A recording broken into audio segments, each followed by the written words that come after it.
Bienvenue à ce webinaire que la société NP6 a souhaité organiser pour faire suite à beaucoup de demandes qu'on a actuellement sur le marché au sujet de la Data Management Platform. Donc on va se donner trois quarts d'heure pour faire ce webinaire. L'objectif, c'est un objectif de présentation assez opérationnel dans le but de répondre à beaucoup de questions qu'on a de la part de nos clients ou de nos prospects sur comment on met en place un projet de Data Management Platform. Est-ce qu'il y a des pièges? Est-ce qu'il y a des bonnes recettes à prévoir? Quelles sont les étapes clés sur lesquelles il faut essayer de ne pas se rater quand on veut démarrer un projet comme ça? Donc on va essayer de répondre à toutes ces questions. Ce que je vous propose, comme il y a quand même pas mal de participants, c'est que si j'arrive pas à suivre les questions et à y répondre en temps réel dans le chat, on pourra bien entendu se donner un peu de temps à la fin pour répondre à ces questions. Pour démarrer, donc merci à tous pour votre présence. Je m'appelle Christophe Ellary, je suis donc le directeur des services professionnels chez NP6. Alors par service professionnel, on entend quoi? Donc je suis responsable de plusieurs équipes qui sont en charge en fait d'intégrer la solution chez nos clients. Les intégrations peuvent être très simples, voire inexistantes quand il n'y a pas besoin, et ça peut être des intégrations qui peuvent être très complexes quand il y a des besoins chez nos partenaires. Donc on s'occupe de mettre en place notre solution chez le client pour que ça soit le plus fluide possible.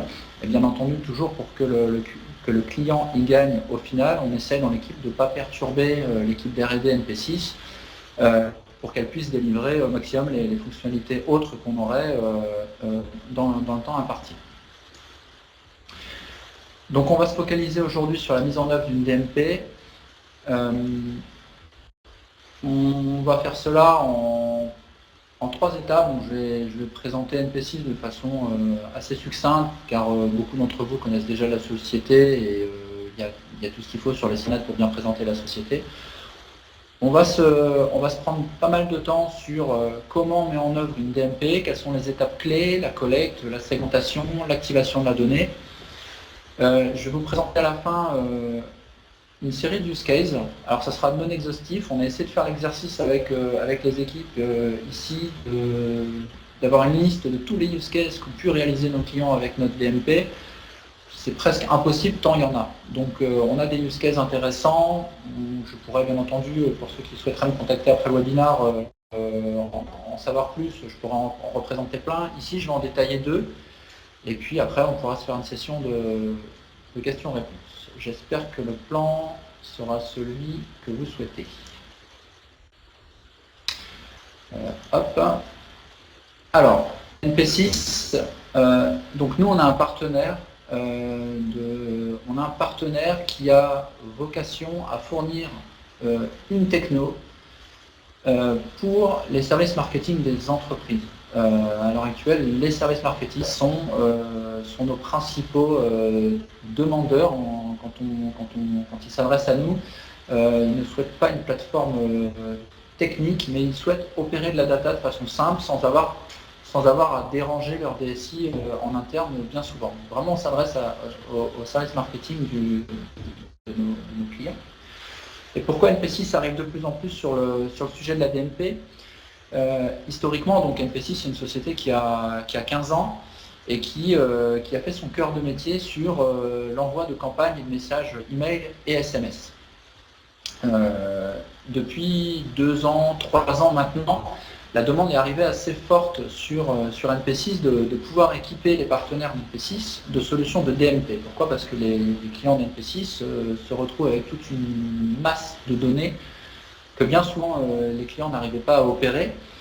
Et il y a eu un coup de chance en fait dans l'histoire d'NP6, c'est qu'il y avait une société bordelaise qui s'appelait la société Esacus, pour ceux qui connaissent, qui était spécialisée dans la DMP et qui a fait des DMP pour tout un tas de clients en France, de la presse, du e-commerce. Et en fait, il s'est trouvé que cette société était juste à côté de celle d'NP6, donc il y a eu une fusion des deux sociétés qui s'est opérée l'année dernière maintenant. Donc en fait, toute cette dernière année, les équipes se sont activées à en fait fusionner les deux plateformes pour pouvoir apporter la brique DMP et activation de cette donnée qui se trouve dans la DMP Alors c'est via le canal email et SMS historiquement par rapport à MP6, mais on se retrouve avec beaucoup de demandes, on en parle après, sur des nouveaux canaux, de pouvoir pousser de la data dans Facebook, de pouvoir mettre cette data à disposition sur des campagnes de Google Search, d'enrichissement de CRM, tout ça, on va détailler tout ça dans ce webinaire. Alors concernant la mise en œuvre d'une DMP, la première chose qu'il faut faire, c'est collecter ces données. Bien entendu, la DMP, il peut stocker de la donnée, il faut déjà la collecter. C'est la toute première étape. Avant de faire ça, il y a des questions à se poser. C'est pourquoi je veux une DMP? Quels sont mes objectifs? Quels sont mes scénarios d'activation? C'est une question qu'il faut se poser. Est-ce que mon projet suscite en interne une adhésion autre que mon propre service? Est-ce que ma DMP que je vais construire à mes propres fins, est-ce qu'elle peut intéresser d'autres équipes? On se retrouve dans de nombreux projets en fait, où des fois notre client c'est une seule équipe, et puis quand cette équipe commence à discuter en interne de ce qu'ils font avec la DMP, au final la donnée qui est stockée par nous pour ce client intéresse d'autres équipes. C'est toujours bien de faire cet audit en interne, de savoir si ma DMP peut intéresser d'autres personnes dans ma propre entreprise. Ensuite, il faut se poser la question des canaux. Quels sont mes canaux prioritaires et quel est mon besoin marché? Quelle est mon offre? Donc quels sont les canaux que je maîtrise actuellement pour pouvoir tester ma DMP, la mettre en œuvre, et quels sont mes canaux futurs sur lesquels je voudrais pouvoir aller avec l'aide potentiellement de la DMP. Ensuite, il y a une question, c'est quelle est la granularité des données que je veux avoir avec ma DMP? Est-ce que ces données, je veux les récupérer de manière ultra brute, ultra détaillée, ou est-ce que je veux que ma DMP puisse faire un pré-agrégat de mes données pour me mâcher quelque part le travail? Et enfin, une question qui est pour moi la plus importante, c'est quel est l'accompagnement que je souhaite avoir. J'ai mis en œuvre ces dernières années une trentaine de DMP pour mes clients. C'est une question qu'il faut avoir l'honnêteté de se poser quand on souhaite s'équiper d'une DMP, c'est est-ce que vraiment j'ai besoin de cet accompagnement? Est-ce que mes équipes en interne vont s'accaparer cet outil? Est-ce qu'ils veulent creuser l'outil ou est-ce qu'ils veulent que tout le travail soit fait par MP6 pour le coup? C'est des questions qu'il faut avoir l'honnêteté de se poser. Et c'est important de savoir quelle implication on va demander à MP6 potentiellement pour la mise en œuvre de cette DMP. Je parle dans le cadre d'MP6, mais ça peut être les mêmes questions à se poser, à mon avis, pour une autre technologie. Alors sur le marché, il y a beaucoup de terminologies différentes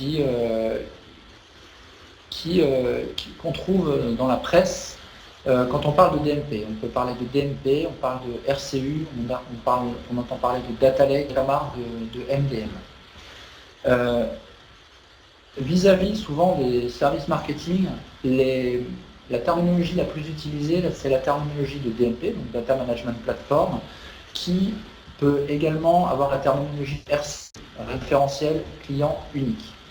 Après, il existe d'autres outils qui sont faits par d'autres sociétés dont c'est le métier, qui sont des Data Lake, des Data Mart. C'est des plateformes qui sont plus de business intelligence, et c'est des plateformes qui sont un peu plus technologiques, plus techniques, qui peuvent potentiellement être utilisées par des DSI notamment. Donc c'est des outils qui sont de très bons outils, qui ont d'autres finalités au final. La DMP, vraiment, ça a un devoir de simplification de tout ce qui est donné.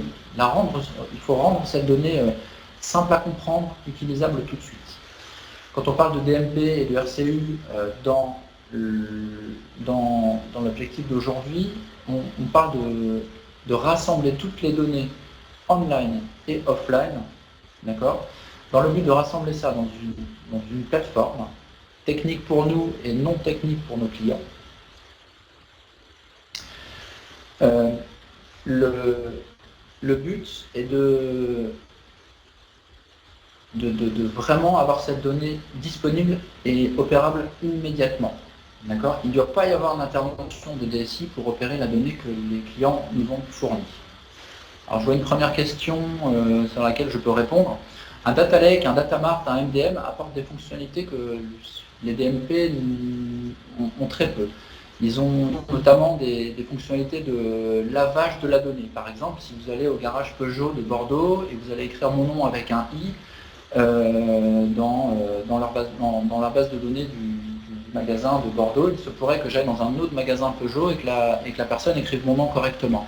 Un datamart, un data lake, par exemple, va avoir des fonctionnalités qu'on appelle des fonctionnalités de data quality, qui va en fait indiquer, ah ben oui, Monsieur Hélary, ça ne s'écrit pas avec un I, ça s'écrit avec un Y, et il y a notamment des fonctionnalités de lavage de données. C'est pour ça que ces outils sont souvent utilisés en amont de la DMP. Le résultat de ces outils, souvent, est déversé dans la DMP, en fait. Donc c'est des petites différences, en fait, sur la donnée. Ça n'est pas tout à fait les mêmes finalités. Ils ont beaucoup d'autres fonctionnalités, hein. Là, je donne un exemple, mais il y en a d'autres. Alors, la question qu'on entend beaucoup en avant-vente, quand je réponds à un appel d'offres, c'est j'ai beaucoup de données, mais je ne peux pas les utiliser ou je ne sais pas les utiliser. Et c'est vraiment là où l'apport de la DMP et du RCU, c'est vraiment à ça que ça sert. C'est rendre cette donnée à nos clients pour qu'ils puissent l'utiliser. Plutôt que d'avoir certains partenaires avec qui on a travaillé, qui s'échangent des fichiers entre la DSI, entre des études marketing faites d'un côté. En fait, la DMP va rationaliser tout ça en un seul et même endroit et rendre tout ça activable. D'accord? Alors, hop, je passe sur le slide d'après. Alors, quelles données peuvent être collectées dans la DMP? Une DMP, ou un RCU, ça peut collecter toutes les données. Il n'y a pas de limite, tant dans le volume que dans la nature. D'accord? On parle de big data. Il serait dommage qu'une société qui travaille dans la DMP annonce à son client qu'il y a trop de données. Ça serait vraiment dommage. Au final, il peut y avoir une question commerciale et d'argent derrière, mais technologiquement, il ne faut pas que la DMP, quel que soit le partenaire avec qui vous travaillerez, vous apporte des limites de ce type-là. Donc il n'y a pas de limite dans le volume. Alors des exemples de données basés sur notre expérience, il y en a plein. Je vous en ai mis quelques exemples ici. On parle de collecter toutes les navigations web d'un site, ou de plusieurs sites, quand certains partenaires ont plusieurs sites. On parle de récupérer toutes les données de campagne qui sont faites sur du display, du RTB par exemple. On peut tracer ces campagnes et récolter cette information dans une DMP. On parle de récupérer toutes les informations CRM. On parle de récupérer du comportemental sur les utilisateurs, du scoring. On parle de récupérer toute navigation qui est faite via un mobile, une tablette ou via même une application. On parle également de récupérer potentiellement du customer care. C'est vraiment des appels de plaintes clients, par exemple. Quand on parle à des gros opérateurs, c'est des choses qu'ils souhaitent mettre dans une DMP. C'est un peu moins commun, je vous l'avoue, mais ça arrive pour certaines typologies de clients. Enfin, on peut très bien imaginer des partenariats entre plusieurs partenaires qui souhaiteraient s'échanger de la donnée, third party, second party. Là-dessus, il n'y a aucune impossibilité technique. Alors, est-ce qu'il y a un prérequis, notamment dans la mise en œuvre d'une DMP? Alors, il n'y en a qu'un seul. À partir du moment où on dit qu'il n'y a pas de limite dans le volume et dans la nature, il y a quand même un prérequis, c'est qu'il y ait un identifiant utilisateur unique qui circule dans un projet. Ça veut dire quoi? Ça veut dire que si un client m'envoie des données de type CRM, donc bien entendu dans ma DMP je vais avoir des données anonymes, je vais quand même me retrouver avec un identifiant propre au partenaire, par exemple. Ça peut être un numéro, ça peut être des fois l'email qui est haché en MD5, mais il y a ce prérequis. Pourquoi? Pour que la DMP puisse toujours en fait faire le lien entre ces identifiants et en fait jointer ces différents flux d'informations. D'accord? Donc dans l'exemple que je mentionne ici, on pourrait avoir un individu qui est pour la DMP, il y a individu 1, 2, 3, 4, 5, 6. C'est un homme citadin. Cette information m'arrive par le CRM.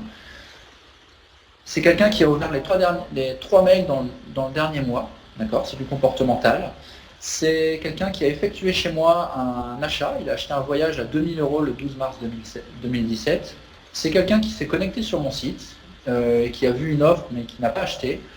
Et c'est quelqu'un qui a, selon le scoring que j'ai défini, qui a un score client à fort potentiel et qui est susceptible d'acheter. Toutes ces informations se retrouvent dans la DMP. Je peux segmenter dessus en 30 secondes.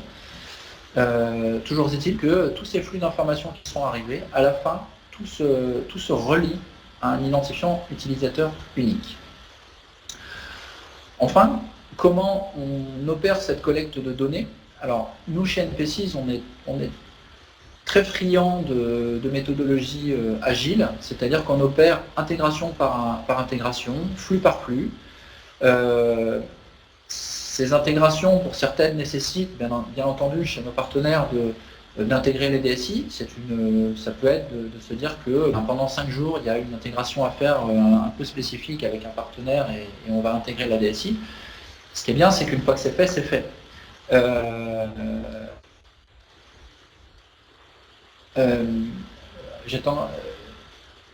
La DSI n'interviendra qu'une seule fois. Une fois que le flux est mis en place, il est mis en place et il n'y a plus besoin d'y toucher, sauf pour faire d'autres choses. Mais un flux, une fois qu'il marche, tout tombera en temps réel dans la DMP. Donc, ce qu'on aime bien, c'est ouvrir la DMP assez rapidement pour nos partenaires. En quelques jours, on peut ouvrir une DMP avec déjà une petite quantité de données. Et ensuite, on vient rajouter des informations dans cette DMP, rajouter des flux. On a des clients qui ont démarré avec 2 flux de données et 3 mois après, ils viennent en rajouter 3 et ainsi de suite. Donc là-dessus, encore une fois, c'est du étape par étape. On évite de rentrer dans un projet massif où le partenaire ne voit rien pendant 6 mois et en 6 mois, on lui livre quelque chose qui n'est plus forcément ce qu'il souhaitait parce que ses besoins évoluaient en fonction de ses demandes marché. On essaie d'aller assez rapidement et d'intégrer le client dans les livraisons. Une question sur l'anonymisation des données. Alors ça, c'est une bonne question. Il est vrai que la DMP n'a pas le droit de stocker à l'heure actuelle de données nominatives. D'accord? Donc savoir que dans l'exemple à côté, l'homme citadin, c'est Christophe Fellary, on n'a pas le droit de le faire. Il y a des contraintes qui sont des contraintes légales. Vous n'êtes pas sans savoir que l'année prochaine, il va y avoir des contraintes un peu plus poussées encore avec la RGPD. Nous, chez NP6, on sera compliant RGPD et quand on met le projet en œuvre pour les clients, on s'assure qu'il y a une totale anonymisation des données. Alors en effet, je vois une question, un identifiant unique utilisateur, ça peut être un numéro d'identifiant CRM fourni par notre partenaire. Ça peut être une donnée nominative, mais pour le coup qui a été encryptée. Par exemple, l'email, ça arrive assez souvent, que l'email soit encrypté en MD5. Pour le coup, parce que c'est un encryptage sur lequel je ne peux pas revenir en arrière, je ne pourrai jamais déduire aucune donnée nominative. Sur l'IP, c'est pareil, c'est considéré par la CNIL comme étant une donnée nominative. On ne peut pas la stocker en tant que telle dans une DMP, c'est interdit. Il y a des sociétés qui souhaitent le faire. Nous, NP6, et pour protéger nos clients et nous-mêmes, on ne fera rien qui ne sera pas compliant avec la CNIL et avec les RGPD l'année prochaine. RGPD, pardon, l'année prochaine.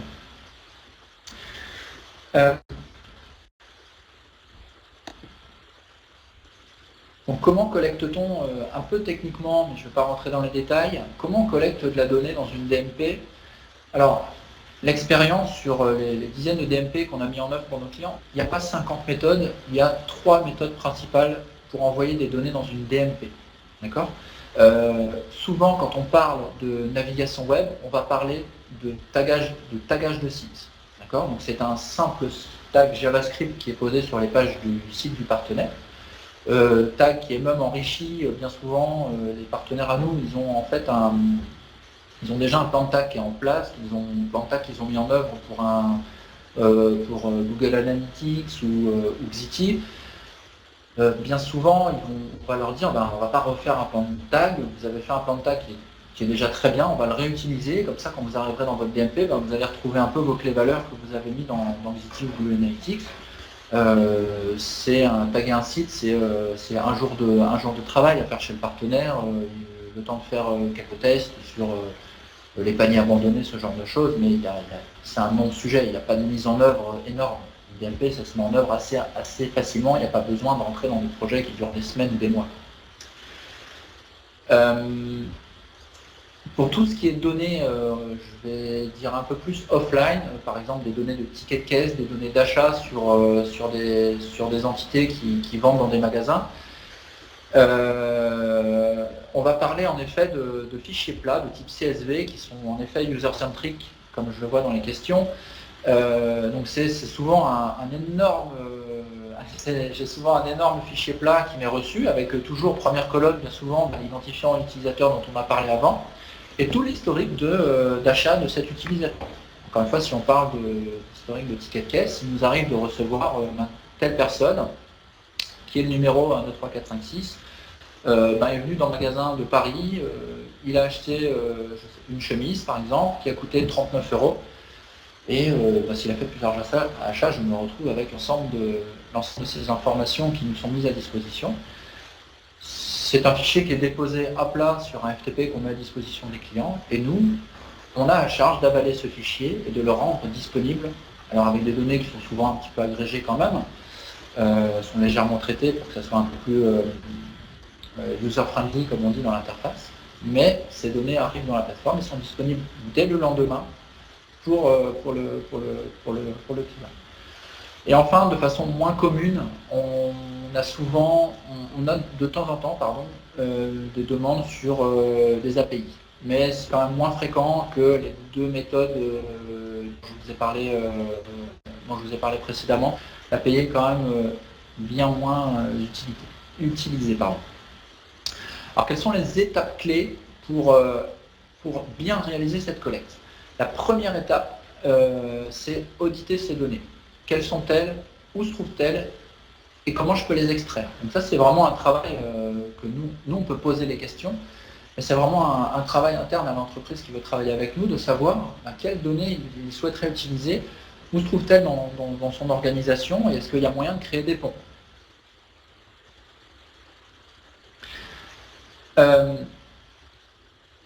Donc ces ponts-là, c'est les différentes méthodes dont j'ai parlé précédemment.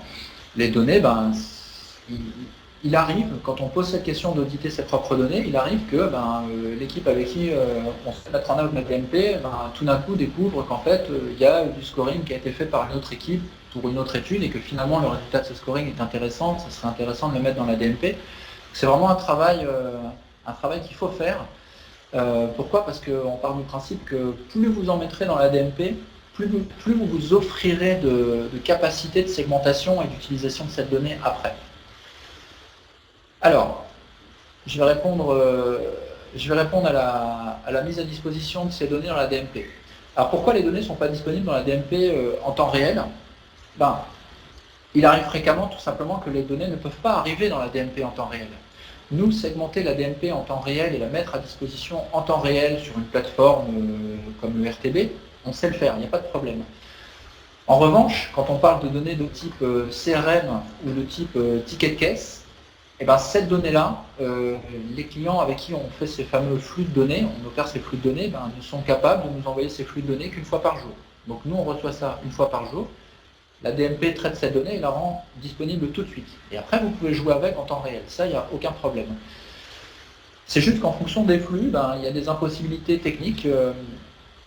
Chez les partenaires, bien souvent, c'est difficile, c'est compliqué de remonter les tickets de caisse de magasins en temps réel vers une entité qui avalerait tous les tickets de caisse de tous les magasins de la France pour agréger ces données et nous les déverser dans la DMP. C'est tout simplement pour ça qu'on dit que les données, on les a, suivant le type de flux, à J+1. Donc c'est vraiment le qui dicte en fait le niveau de temps réel. Quand on parle de taguer un site web, l'information arrive dans la DMP pour le coup en temps réel. Et on peut activer cette donnée-là en temps réel. Je reviens donc sur les étapes clés pour collecter. Donc auditer ces données, première étape. Deuxième étape, c'est quelle valeur je souhaite avoir de ces données. Quelles sont mes actions au final? Quelles sont les actions que je vais vouloir mettre en œuvre pour mon métier, pour mes opérations marketing? Quels sont les segments que je vais vouloir opérer? Pourquoi c'est des questions intéressantes à se poser en début de projet? Parce que quand on va recevoir, nous, des flux, des fois on a 5 flux à opérer avec des données qui sont des fois ultra brutes, on va venir quand même vous mâcher le travail. C'est-à-dire qu'on va vous offrir une interface pour segmenter vos données, mais cette interface, on va vous avoir agrégé des données, fait des sommes d'achats pour qu'à la fin, vous allez sommer tous les achats des tickets de caisse d'un magasin X pour quelqu'un qui aurait acheté 50 produits, par exemple, quand on parle avec les commerçants. Donc on va vous mâcher le travail, c'est pour ça qu'il est intéressant de savoir avant vers où on va aller. Et enfin, la troisième étape, qui est au final l'étape la plus simple, vraiment, c'est la mise en place opérationnelle.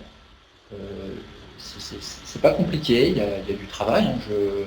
Je ne dis pas qu'il n'y a rien à faire, il y a du travail, mais c'est assez droit au but, c'est quelque chose qui se fait assez simplement. Alors en avant-vente, on a beaucoup la question, alors oui, mais sous combien de temps je peux avoir ma DMP? Ça, c'est une question qui est ultra fréquente. Une DMP, ça ne peut pas se mettre en place en année. C'est impossible. Il faudra vraiment que le projet soit ultra compliqué, avec des normes de sécurité, de je ne sais quoi, des impossibilités techniques, de contraintes X ou Y, qu'une DMP se mette en place en un an. L'expérience montre sur toutes les DMP qu'on a mis en place qu'une DMP, ça se met en place en quelques semaines, en quelques mois. Le dernier client pour lequel on a ouvert une DMP, alors certes, il n'y avait que 2 flux, hein, il faut être honnête, ça a été mis en place en 3 jours. C'est fini. C'est fait, il opère, et puis ce client-là, en l'occurrence, viendra brancher ses flux un petit peu plus tard parce qu'il n'avait pas les capacités de le faire tout de suite. Donc un projet de DMP, c'est quelques semaines, quelques mois. À mon avis, pour être honnête, quel que soit le partenaire avec qui vous travaillerez, ça sera cet ordre de grandeur. Si on dépasse ça, c'est que, à mon avis, il faut reprendre le sujet à la base. Sujet suivant, c'est comment je vais segmenter mes données. Qu'est-ce que je peux faire comme segment? J'ai réalisé ma première étape, j'ai envoyé plein de données dans ma DMP. Qu'est-ce que je vais pouvoir maintenant faire avec ces données? Hop. Alors, deuxième étape, donc la segmentation. Donc mes flux de données sont branchés. Quel segment je vais pouvoir réaliser et quelles limites? Les segments, je n'ai pas de limite non plus. D'accord? Je peux faire des et, des ou, agréger des segments E, agréger tous les flux que j'ai envoyés entre eux. Je peux faire le segment que je souhaite. Il n'est pas arrivé chez NP6 segment pour lequel on a eu la possibilité technique de le réaliser. On a eu des segments très complexes, alors des fois ça passe par créer un premier segment puis l'agréger avec un deuxième, mais il n'y a pas de limite et on n'a jamais eu d'impossibilité technique. Un segment chez NP6, on doit en avoir le résultat tout de suite. En temps réel, on doit avoir le résultat de la volumétrie du segment. Et enfin, on a un segment qui doit être activable immédiatement. Si j'ai besoin de faire une action marketing dans les 10 minutes qui viennent, je dois être en capacité de le faire.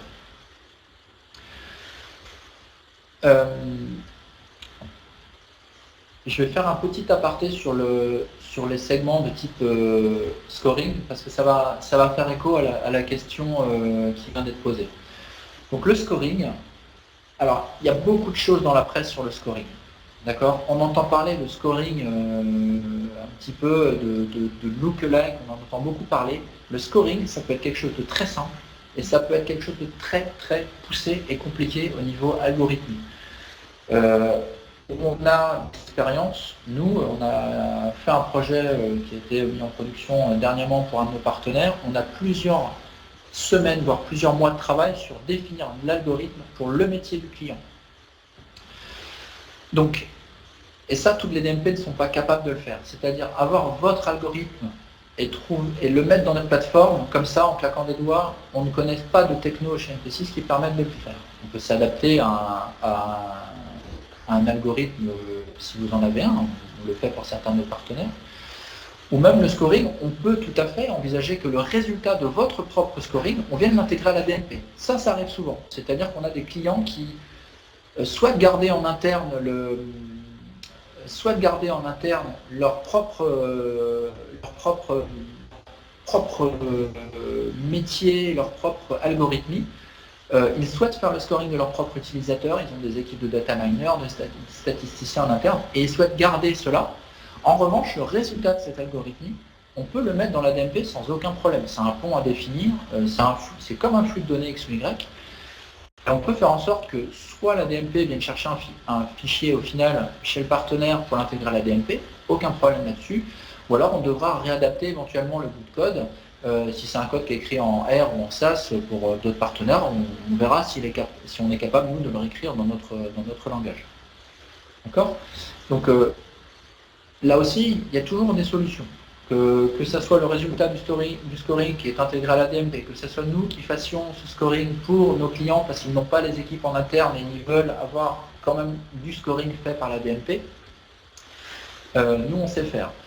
Euh, pour nous, NP6, c'est basé sur l'expérience de nos clients qui sont en fait, on a l'avantage et la complexité d'avoir des clients de plusieurs natures. On a des clients dans le monde de la banque, on a des e-commerçants.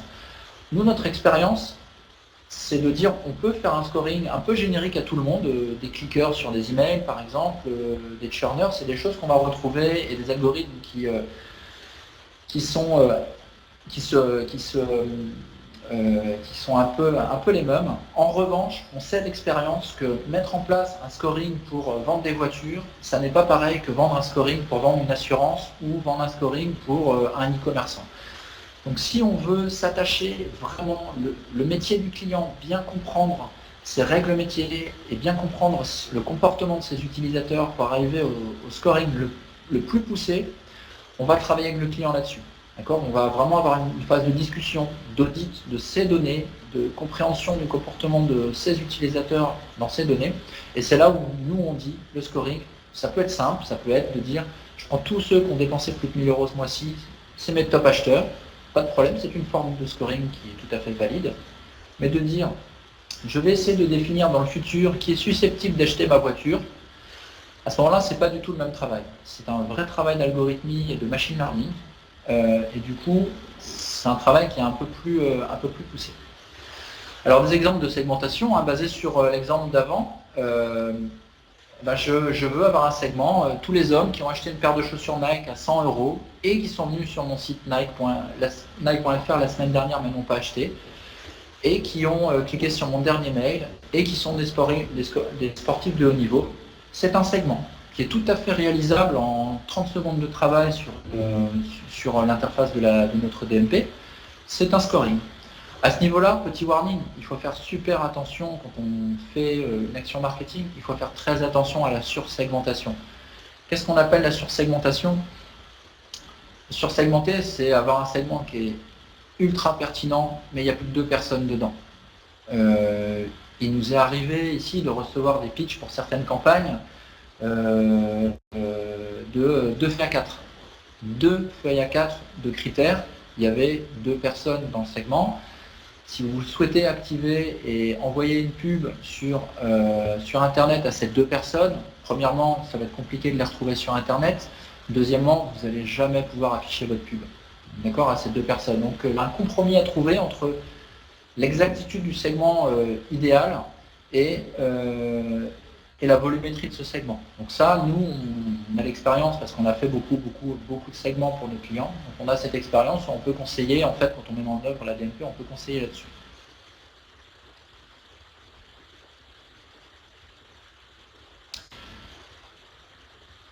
Je reviendrai pour comprendre un peu mieux la question à la fin sur la donnée ad-centrique. On sait faire des choses, il faudrait que je comprenne un peu mieux la question ou en discuter après, mais on va revenir là-dessus. Alors, conseils et pièges. Alors, pour avoir mis beaucoup de DMP en œuvre, il y a une question qu'on peut se poser, c'est est-ce qu'il y a des pièges dans la mise en œuvre d'une DMP ? Alors oui, il y a des pièges. Le premier étant que c'est un élément de plus dans une stratégie marketing. Ça veut dire quoi ? Ça veut dire qu'on a tous des métiers où on est surchargé de travail, on a des journées qui sont très bien remplies. Il m'est arrivé de croiser des équipes qui juste n'avaient pas le temps de s'approprier l'outil. D'accord ? Parce que c'était un élément de plus dans une stratégie marketing, il fallait prendre le temps de faire un segment, vérifier qu'il s'alimente bien, se poser quelques questions, analyser les résultats. Donc il faut s'approprier l'outil et il faut bien que le meneur du projet intègre bien ses équipes dans la mise en œuvre de cette solution, parce qu'il faut que tout le monde s'approprie cet outil pour arriver à ses fins. Il faut accepter de se tromper avec une DMP. La DMP ne va pas, malheureusement, entre guillemets, mais elle va pas faire doubler le chiffre d'affaires d'un site comme Cdiscount. Ça serait le rêve de tout le monde. Mais il faut accepter de faire du test and learn, il faut accepter de tester des résultats, il faut accepter de tester des use cases et se faire ses propres recettes. Je vais vous donner un exemple que j'ai eu dans la presse d'un client qui m'a fait un segment de sportif et qui a choisi de cibler ce segment de sportifs, donc dans une campagne de display avec son ad serveur. Il a souhaité cibler ce segment sur la catégorie sport et en plus sur la catégorie sport. Donc c'était vraiment, il voulait sur-cibler au final ses utilisateurs. Et il s'est aperçu que quand il branchait le segment des sportifs sur la catégorie sport, les performances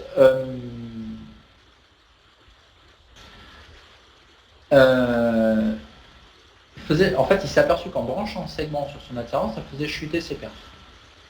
Et qu'en débranchant le segment, les perfs remontaient. Est-ce que c'est dû à la DMP, ce comportement? La réponse est peut-être, mais c'est pas de la faute de la DMP. Ça peut être la faute de la DMP si elle ne calcule pas bien, mais en l'occurrence, elle calcule bien. En revanche, il s'est aperçu de quoi? Il s'est aperçu que quand il branchait ce segment sur la catégorie économie de ses pages, eh ben, les performances étaient les mêmes que quand il fait une campagne sur des catégories sport. Alors, je ne sais pas si je vous ai perdu, mais juste le segment branché sur le sport marche moyennement, et le segment branché sur l'économie, ça se met à marcher. Ben, le client était super content d'avoir cela, mais il n'empêche qu'il était déçu au tout démarrage. Donc c'est vraiment une approche test and learn, et le client s'est fait même une offre commerciale par rapport à ça, qu'il a appelé, je ne me souviens plus, mais ça s'appelait grossir notre audience. C'est-à-dire quand il n'avait plus d'inventaire à vendre de ses pages sport, et bien, il bifurquait ses campagnes sur d'autres catégories et il arrivait à conserver pour ses clients les performances. Mais c'est une approche tense. C'est vraiment une approche, j'ai appris des choses et je me suis fait mes propres recettes. Enfin, ne pas confondre brand performance. Pourquoi? Parce que sur Internet, il y a des campagnes à la performance, pour générer du clic, générer des achats. Il y a des campagnes de branding dans lesquelles, on va dire, le clic est un peu moins important. Mais j'ai eu des cas où, pour un parfum d'homme, on me demandait de cibler des hommes. Il se trouve que les hommes ne cliquaient pas, et en faisant une analyse, on s'est aperçu que les femmes cliquaient, tout simplement parce qu'elles voulaient offrir le parfum à leur conjoint. Et moi, je ne peux pas faire l'impossible, c'est-à-dire que si c'est les femmes qui cliquent et qu'on veut de la performance, il faut cibler des femmes. Si c'est du branding pour les hommes qu'on veut, il faut cibler des hommes. Mais en l'occurrence, pour cette campagne, on ne pouvait pas avoir les deux en même temps. Donc il faut être capable de ne pas confondre branding et performance. Alors c'est surtout des problématiques dans le display, je vous l'avoue. Y a-t-il des bonnes recettes? Alors oui, il y a des bonnes recettes dans la mise en œuvre d'une DMP. La première des recettes, c'est qu'il faut que l'accompagnement soit fait. Alors encore une fois, c'est selon notre expérience. Il faut que l'accompagnement soit apporté dès le démarrage pour bien expliquer les flux et tout au long de la vie du projet. C'est-à-dire, quand je mets en place ma DMP, à chaque étape, à chaque livraison, il faut bien expliquer ce flux-là vient d'être branché. Vous pouvez faire ce type de segment. Attention, ça veut dire ça. Par exemple, pour faire écho à Catherine qui vient de me poser une question sur la base de cookies ou mail, quand je vais taguer le site, je veux faire un segment de toutes les personnes qui se connectent sur un site, ben les volumes vont chuter. C'est logique. Il y a des sites où il y a seulement 5% des utilisateurs qui se connectent. Je vais récupérer leur information. Si je fais une campagne d'email, il y aura assez peu de volume sur cette campagne d'email si c'est vraiment une action de type retargeting qu'on veut faire ou fidéliser la clientèle. Donc il faut, vu qu'on a toutes les données, il faut aussi bien cookies que profil de type mail, il faut bien que NP6 accompagne, expliquer, attention, vous venez de faire tel type de segment, la DMP vous permet de le faire, il ne faut pas être étonné qu'un segment de type les connecter sur mon site ait des volumes assez faibles. Donc il ne faut pas être étonné après quand une campagne, par exemple sur du RTB, n'a pas de volume dans un cas comme celui-là. Il faut juste être... ça s'accompagne tout ça, ça s'explique. Mais il faut que nous, NP6, on vous apporte les réponses pour que vous soyez bien accompagnés et qu'après, vous puissiez, entre guillemets, faire un peu la segmentation que vous souhaitez. Donc quand on met en place le projet, c'est ultra important que, encore une fois, que vous vous posiez la question de à quel niveau j'ai besoin d'être accompagné. Est-ce que mes équipes vont s'accaparer l'outil? Et après, une fois qu'on a évité ces quelques pièges, il n'y a pas de raison que ça se passe mal.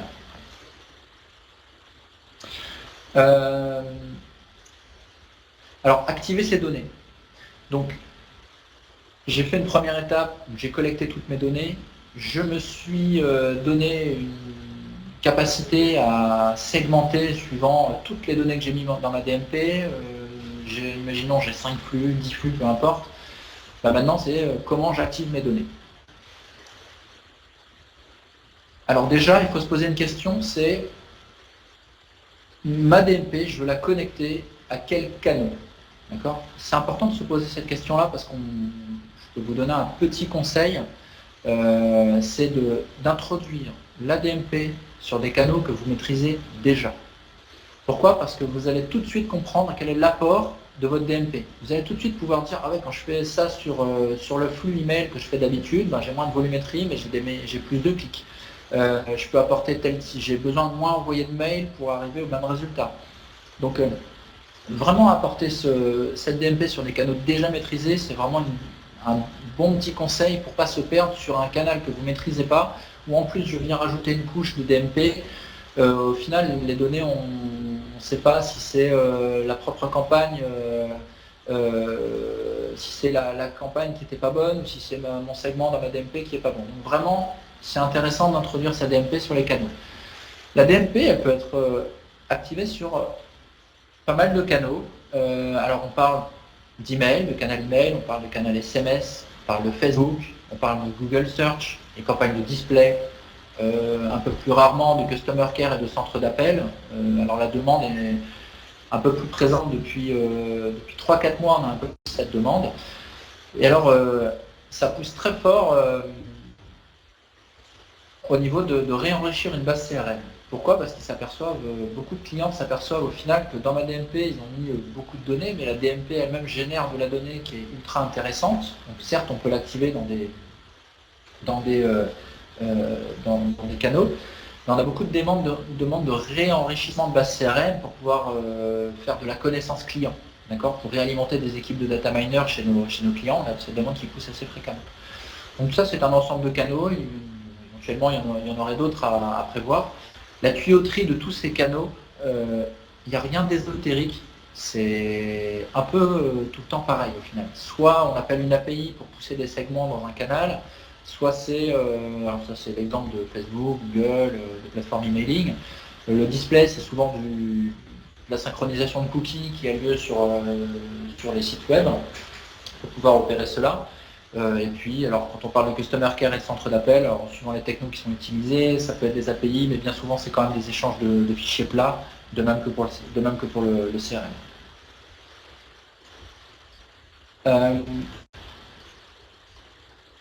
Alors, des use cases, je vais essayer d'accélérer parce qu'on avait prévu 3 quarts d'heure et je m'étale un tout petit peu. Voilà quelques use cases de choses assez intéressantes qu'on a pu mettre en œuvre pour les clients. Donc abandon de panier, réactivation de dormant, campagne anti-churn, personnaliser l'expérience client on-site, avoir les demandes d'avis clients, proposer du cross-selling, de l'upselling. Tout ça, c'est des canaux d'activation qu'on peut mettre en œuvre. Et là, je vais essayer d'en détailler assez rapidement un qui serait le retargeting. D'accord? Donc j'imagine un visiteur qui est venu sur mon site, qui a mis des produits dans mon panier et qui ne l'a pas validé. Je vais tout faire pour lui envoyer un mail pour lui dire reviens sur mon site, pour essayer de concrétiser l'achat. Donc on a travaillé assez fortement avec un partenaire à nous qui s'appelle perfectstay.com, qui est un voyagiste, qui est du pur online et qui vend des voyages d'exception sur Internet. Et eux, sans le retargeting par email, c'est vraiment un levier de trafic pour eux. D'accord? C'est vraiment le retargeting pour eux, c'est quelque chose de très poussé. Et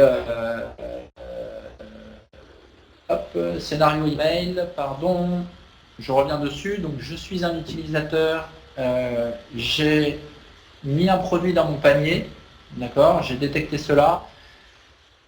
Je vais essayer au bout de 2 heures de renvoyer un email pour dire dans votre panier vous aviez mis en l'occurrence le voyage aux Maldives il y a 2 heures. Est-ce que vraiment vous n'êtes pas intéressé par ce voyage? Je vais renvoyer un email entièrement customisé, je vais vous montrer juste après, je vais réillustrer tout ça avec le cas Perfect Stay. je vais renvoyer un email à cet utilisateur pour l'inciter à revenir sur le site et à concrétiser son achat. Alors Perfect Stay, comme je disais, hein, c'est le voyage d'exception. Un des leviers de transformation, c'est le reciblage. D'accord. Le reciblage d'utilisateurs qui ont mis des voyages dans leur panier. Donc comme je le disais, un projet de DMP, ça ne peut pas prendre plusieurs mois à mettre en œuvre. Donc, dans leur cas, on a tout mis en œuvre, en 2 mois c'était fini. Taguer leur site, recevoir leurs données CRM, faire toute la communication marketing email entièrement customisée, en temps réel, mettre tous les scénarios de retargeting en œuvre, en 2 mois c'était complètement fini. Donc là, email de confirmation d'achat, hein, c'est vraiment, j'ai mis en fait des produits dans mon panier, je n'ai pas finalisé. Si je finalise mon achat, nous on envoie un email de confirmation de cet achat. En revanche, dans le cas qui est présenté là, si au bout de 2 heures je réalise qu'il n'a pas fini son action, en l'occurrence ici c'est du devis, s'il n'a pas fini son action, je vais lui proposer de revoir ses 3 derniers devis et je vais même lui proposer des nouveaux voyages dans son email. Et il retrouve dans l'email qu'il a eu tout ce qu'il avait fait sur le site, il retrouve son voyage, il retrouve le prix auquel il avait consulté l'annonce, mais il va retrouver toute son expérience utilisateur et il va donc être incité à revenir sur le site par cet email et à concrétiser son achat. Alors, c'est exactement la même chose sur la confirmation, le panier. Alors, c'est soit un devis ou sur un panier. Alors, faire du reciblage, hein, ça peut paraître bête entre guillemets de l'exprimer, de dire tous ceux qui ont mis un produit dans le panier, je leur envoie un email, ça peut paraître simple comme ça à exprimer. En revanche, techniquement, c'est assez psyché de se dire je vais renvoyer un mail à tous les utilisateurs en bout de 2 heures qui n'ont pas concrétisé leur achat, mais je vais quand même attendre de savoir s'ils ne sont pas en train de faire un autre devis en même temps. S'ils sont en train de faire un autre devis, alors pour ne pas les surcharger d'emails, je ne vais pas envoyer le premier, je vais attendre qu'ils finalisent et relancer une période de 2 heures pour envoyer au final un email sur le devis et pas celui d'avant. Donc tout ça, c'est des règles, nous on estime avoir un retargeting puissant et intelligent. Tout ça, c'est des questions, c'est simple, encore une fois, de l'exprimer. Il n'y a que la DMP qui peut apporter ça. Pourquoi? Parce que la DMP, elle sait tout. Vu qu'elle a tous les flux, alors en temps réel, quand bien entendu, les flux sont opérés en temps réel, mais la DMP sait tout sur vos utilisateurs. Du coup, elle peut créer l'intelligence, les règles métiers qu'elle souhaite, puisqu'elle a toutes les informations. Dans le cadre de Perfect Stay, on a constaté que si on débranche le retargeting, on se retrouve avec 15% de chiffre d'affaires en moins. C'est quand même un levier d'argent non négligeable dans leur cas. Quand on le rebranche,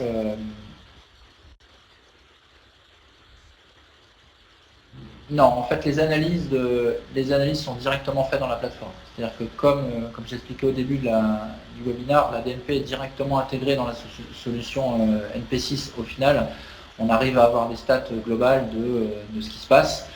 Après, ça nous arrive par contre d'avoir des KPI un peu à façon, et dans ce cas-là, on peut générer des rapports ad hoc pour certaines études un peu plus poussées sur le comportement des utilisateurs. En même temps, vous avez toutes nos plateformes pour mesurer vos performances. Alors, dans le cadre du e-commerce, je vais vous donner un deuxième use case qu'on a vu assez récemment. Donc là, le client cherche à garder une relation totalement marketing automation. Le coût d'implémentation, moi je ne peux pas répondre. Il faut avoir un minimum de cahier des charges pour que je puisse faire l'estimation de coût qui va bien. Mais voilà, je ne peux pas répondre en séance comme ça, malheureusement. Alors, autre exemple qu'on a vu dernièrement, donc c'est un exemple assez intéressant. C'est en fait, j'ai une DMP qui stocke toutes les informations sur l'utilisateur. Cette société souhaitait garder le lien avec l'utilisateur.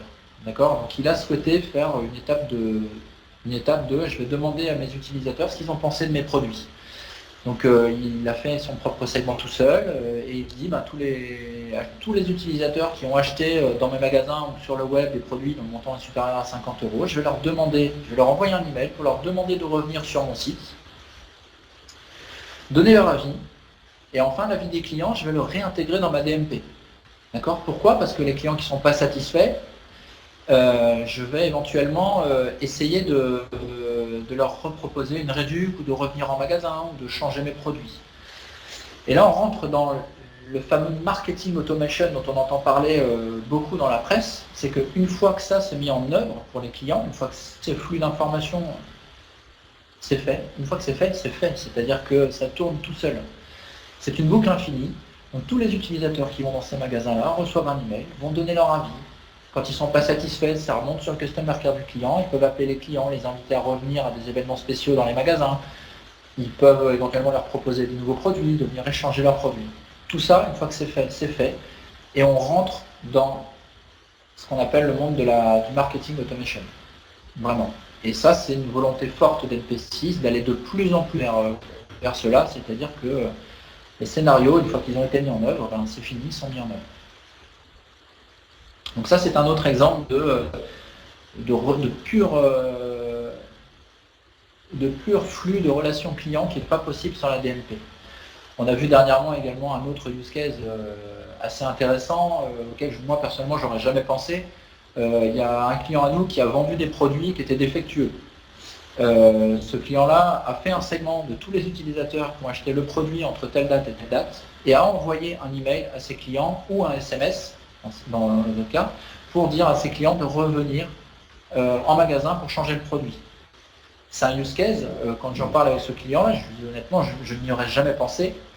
Et lui me répond, ben ça c'était impossible de faire avant. J'étais obligé de demander à ma DSI.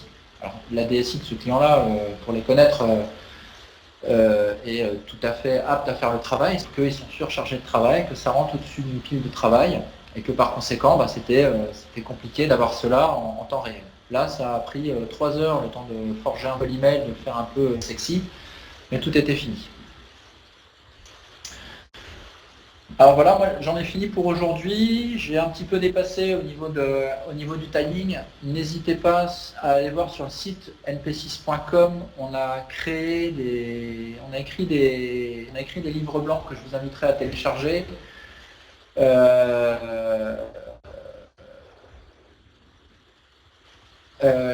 Que je vous inviterai à télécharger. Il y a tout un tas de use cases qui sont présentés dedans, auxquels j'ai participé aussi. Donc n'hésitez pas à aller les voir, c'est assez intéressant et ça montre des exemples sans forcément les nommer. Et enfin, je vais mettre mon nom pour ceux qui souhaiteraient me contacter.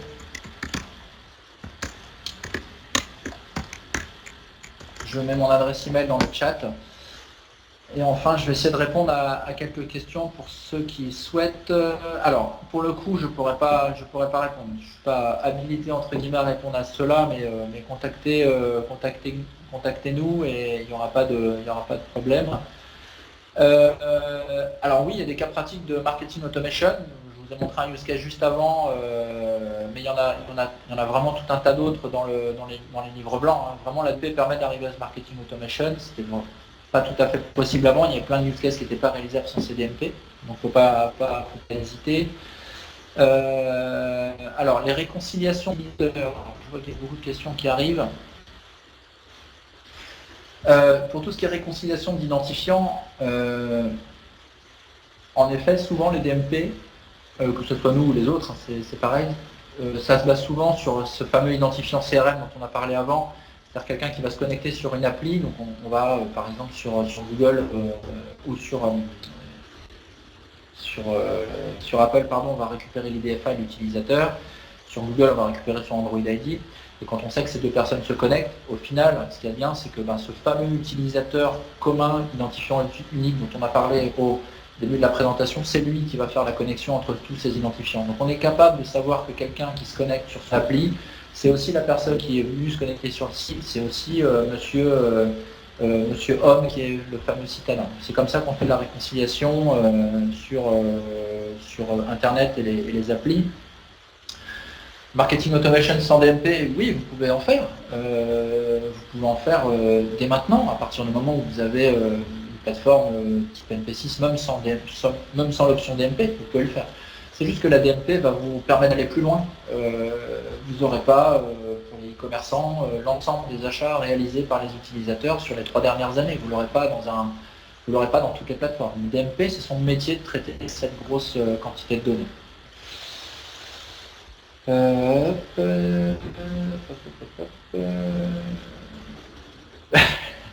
Merci Charles.